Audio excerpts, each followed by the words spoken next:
যে খবরে এই মুহূর্তে নজর রাখবো সোপিয়ানের জঙ্গলে, সেখানে চিরুনি তল্লাশি নিরাপত্তা বাহিনীর। আর কাশ্মীরের সোপিয়ানে সেখানে গুলি যুদ্ধ হয় জঙ্গি এবং নিরাপত্তা বাহিনীর মধ্যে, আর সেই ঘটনাতেই ৩ জন জঙ্গিকে নিকেশ করেছে নিরাপত্তা বাহিনী। নিহত জঙ্গিরা লস্করি তৈবার সদস্য বলে জানা গেছে। যে খবর এএনআই সূত্রে পাওয়া যাচ্ছে যে জম্মু কাশ্মীরের শোপিয়ানে জঙ্গি নিরাপত্তা বাহিনীদের মধ্যেই এই সংঘর্ষের ঘটনা। আজ গোপন সূত্রে খবর পেয়েই নিরাপত্তা বাহিনী এই তল্লাশি অভিযান চালায়। তল্লাশি অভিযান চলাকালীন জঙ্গি এবং নিরাপত্তা বাহিনীর মধ্যে গুলির লড়াই চলে, তাতেই গুলিযুদ্ধে খতম হয়েছে ৩ জঙ্গি। সোপিয়ানের জঙ্গলে চিরুনি তল্লাশি, এই তল্লাশি অভিযান চালানোর সময় গুলিযুদ্ধ চলে দুপক্ষের মধ্যে। সেই ঘটনাতেই খতম করা হয়েছে ৩ জঙ্গিকে, যারা লস্করি তৈবার সদস্য বলে জানা যাচ্ছে। এএনআই সূত্রে যে খবর, জম্মু কাশ্মীরের শোপিয়ানে জঙ্গি নিরাপত্তা বাহিনীর মধ্যেই এই সংঘর্ষের ঘটনা। সেই ছবি এই মুহূর্তে দেখাচ্ছি আপনাদেরকে। জম্মু কাশ্মীরের শোপিয়ানে চিরুনি তল্লাশি চালানোর সময় নিরাপত্তা বাহিনীর সঙ্গে জঙ্গিদের মধ্যে সংঘর্ষের ঘটনা ঘটে। কাশ্মীরের শোপিয়ানে গুলিযুদ্ধে জখম হয়েছে ৩ জন জঙ্গি। আমরা এই নিয়েই সরাসরি কথা বলবো। নিউজ রুম থেকে আমাদের সঙ্গে রয়েছেন আমাদের প্রতিনিধি অরিত্র ঘোষ। অরিত্র, শোপিয়ানে সেখানে নিরাপত্তা বাহিনী এবং জঙ্গিদের মধ্যে যে গুলিযুদ্ধ হয়েছে তাতেই ৩ জনকে নিকেশ করা গিয়েছে। কি তাদের পরিচয়, কি জানা যাচ্ছে সূত্র মারফত? বিষয়টা সামনে আসছে। শোপিয়ান দক্ষিণ কাশ্মীরের যে এলাকা, সেই এলাকায় আজকে সকাল থেকে ভারতীয় সেনাবাহিনীর রাষ্ট্রীয় রাইফেলস তাদের যে ইন্টেলিজেন্স ইনপুট, সেই ইনপুটের ভিত্তিতে তল্লাশি অভিযান শুরু করে ভারতীয় সেনাবাহিনী। এবং সেই সেনাবাহিনী এবং জঙ্গির গুলিযুদ্ধ, যে গুলিযুদ্ধ অপারেশন কেল্লের, যেহেতু শোপিয়ানের কেল্লের যে জঙ্গল এলাকা, সেই এলাকাতে অভিযান চলছে, তাই সেনাবাহিনীর তরফ থেকে অপারেশন কেল্লের এবং অপারেশন কেল্লেরে খতম ৩ লস্করি তৈবার জঙ্গি, যাদের মধ্যে 2 জনের পরিচয় সামনে আসছে, যেটা আমরা এনআই সূত্রে জানতে পারছি। ৩ জঙ্গির মধ্যে 2 জনের পরিচয় সামনে আসছে, একজনের পরিচয় এখনো নিশ্চিত করা যায়নি। এবং খুব উল্লেখযোগ্যভাবে এই যে অপারেশন কেল্লের, সেখান থেকে উদ্ধার হয়েছে প্রচুর অস্ত্রশস্ত্র, উদ্ধার হয়েছে AK-47, হ্যান্ড গ্রেনেড, আইডি, কার্তুজ এবং বেশ কিছু নথি।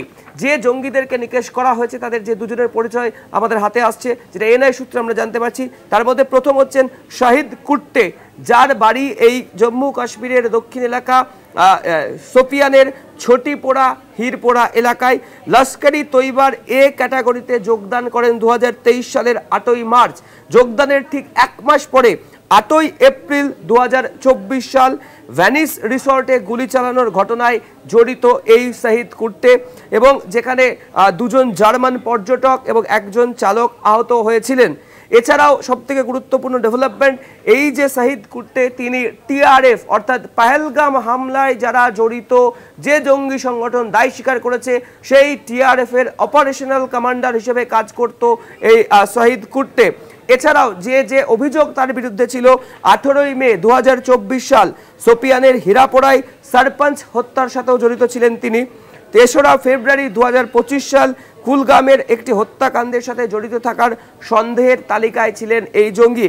আরও এক জঙ্গি যাকে খতম করা হয়েছে এই অপারেশন কেল্লারে, তিনি হচ্ছেন আদনান সাফিদার। ওয়ানদুলা মেলহোরা এই সোপিয়ানের যে এলাকা, সেই এলাকার বাসিন্দা ছিলেন।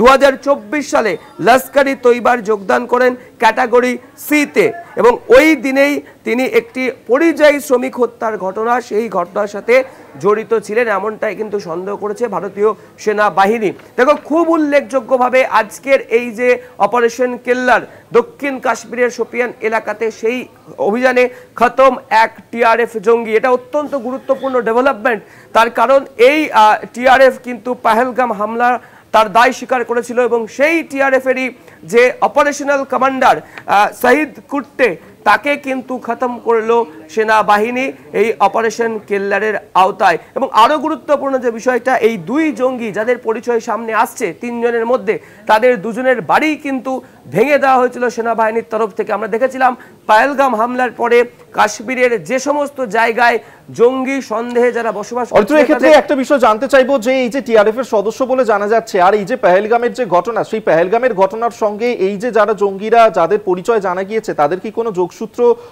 ছিল এই ঘটনা ঘটানোর সঙ্গে, এবং এদের কি বড় কোনো নাশকতা ঘটানোর পরিকল্পনা ছিল? নিরাপত্তা বাহিনীর সূত্রে কিছু জানতে পারছো? দেখো, সেরকম তথ্য এখনো কিছুই পাওয়া যায়নি। শুধুমাত্র প্রাথমিকভাবে যেটা আমরা এনআই সূত্রে খবর পাচ্ছি যে টিআরএফ এর অপারেশনাল কমান্ডার ছিলেন এই শহীদ কুর্তে, এবং খুব উল্লেখযোগ্য যেটা আমি তোমাকে বলছিলাম যে এই টিআরএফ কিন্তু পাহেলগাম হামলার দায় স্বীকার করেছে। সেই জায়গায় দাঁড়িয়ে থেকে এই শহীদ কুর্তের যে ভূমিকা, সেই ভূমিকা কিন্তু এই মুহূর্তে আতশকাচের তলাতেই রয়েছে। তার কারণ যেহেতু টিআরএফ এই ঘটনার দায় স্বীকার করেছে এবং সেই টিআরএফ এর যিনি অপারেশনাল কমান্ডার, যিনি এবার স্থানীয় কাশ্মীরের, তাকে এই মুহূর্তে কিন্তু খতম করে দেওয়া হয়েছে। পরবর্তীতে তার কি যোগাযোগ ছিল কিনা, তিনি কিভাবে ভূমিকা নিয়েছিলেন এই পাহেলগাম হামলার ক্ষেত্রে, সেই বিষয়টা তদন্ত করেই দেখবেন তদন্তকারী আধিকারিকরা। তবে এই মুহূর্তে নিঃসন্দেহে এটা বড় ডেভেলপমেন্ট যে সোপিয়ানের যে গুলিযুদ্ধ, সেই গুলিযুদ্ধে দুই জঙ্গি যাদের পরিচয় প্রকাশ্যে এলো, যারা দুজনেই এই জম্মু কাশ্মীর এলাকার স্থানীয় বাসিন্দা, দুজনই লস্করি তৈবার সক্রিয় সদস্য, এবং তাদের মধ্যে একজন শহীদ কুর্তে, যিনি টিআরএফ এর অপারেশনাল কমান্ডার হিসেবে কাজ করতেন। একেবারে আপাতত ধন্যবাদ জানাবো তোমাকে। এতক্ষণ সরাসরি নিউজ রুম থেকে আমাদের সঙ্গে ছিলেন প্রতিনিধি অরিত্র ঘোষ। অর্থাৎ অত্যন্ত বড় খবর, যেখানে সোপিয়ানে সেখানে নিরাপত্তা বাহিনী এবং জঙ্গিদের মধ্যে যে গুলিযুদ্ধ চলেছে, যাতে খতম হয়েছে 3 জন লস্করি তৈবার জঙ্গি, যাদের মধ্যে একজন টিআরএফ এর সক্রিয় সদস্য ছিল বলে জানা গিয়েছে, এবং সেক্ষেত্রে এই পেহেলগামের ঘটনার সঙ্গে তাদের কোনো যোগসূত্র ছিল কিনা তদন্ত যত এগোবে ততই পরিষ্কার হবে।